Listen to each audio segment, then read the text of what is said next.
Alright, so this is the latest movie from the very prolific filmmaker Ben Wheatley. Now, I haven't seen all of his movies, but I have seen 4 of them, and they all have something in common. The first thing being that I honestly haven't loved a single one of them. But the second thing is that they have all, without exception, been interesting and unique movies. In fact, A Field in England is one of the most strangely unique movies I've ever seen. Now they all share a third thing as well, and that's that there's always people getting killed. Usually in some sort of brutal manner, so yeah, I had some idea of what to expect from this. Now, what I didn't know was that this would be the third movie I've seen that incorporates recent world events into the plot.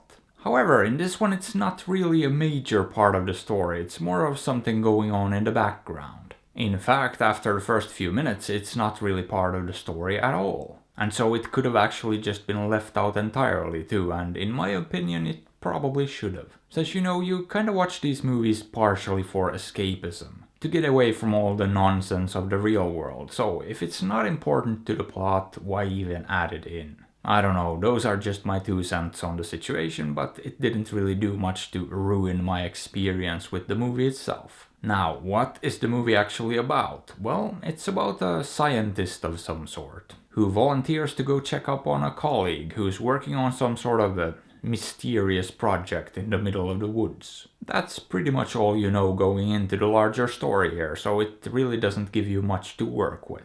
But it also teases you very early on with some local mythology of a creature or spirit that supposedly lives in the woods. So that's always at the back of your mind, but how will that actually come into play here? Or will it?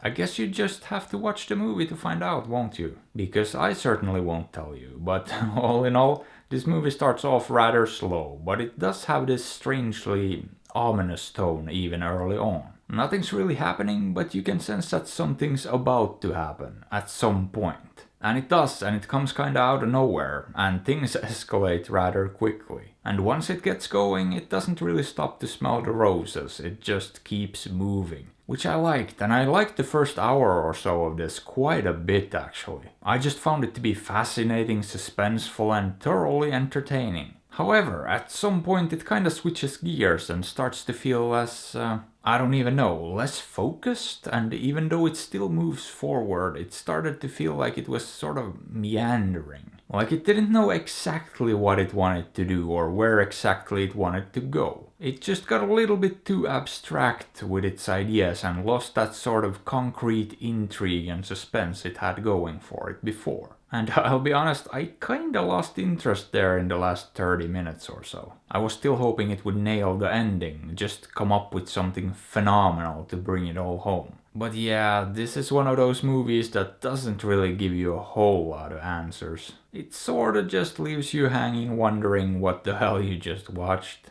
So yeah, not gonna lie, that last act really didn't do much for me. And while I have no doubt that the editor had a lot of fun putting it all together, I didn't really enjoy it. And as much as I did enjoy the first part of the movie, it doesn't totally make up for the last part. So all things considered, I am inclined to give this one something like a low 6. Boop. And if you enjoy slightly more trippy and out there movies, you might wanna check this one out. However, if you have an aversion to flashing lights or close-ups of open wounds, you should probably skip this one. Or you can just do whatever you feel like, after all, I'm not your dad. But hey, what are your thoughts on this? Have you seen it? Did you like it? Let me know. And if you enjoyed the video, maybe give it a thumbs up or sub to the channel, because that would be fantastic.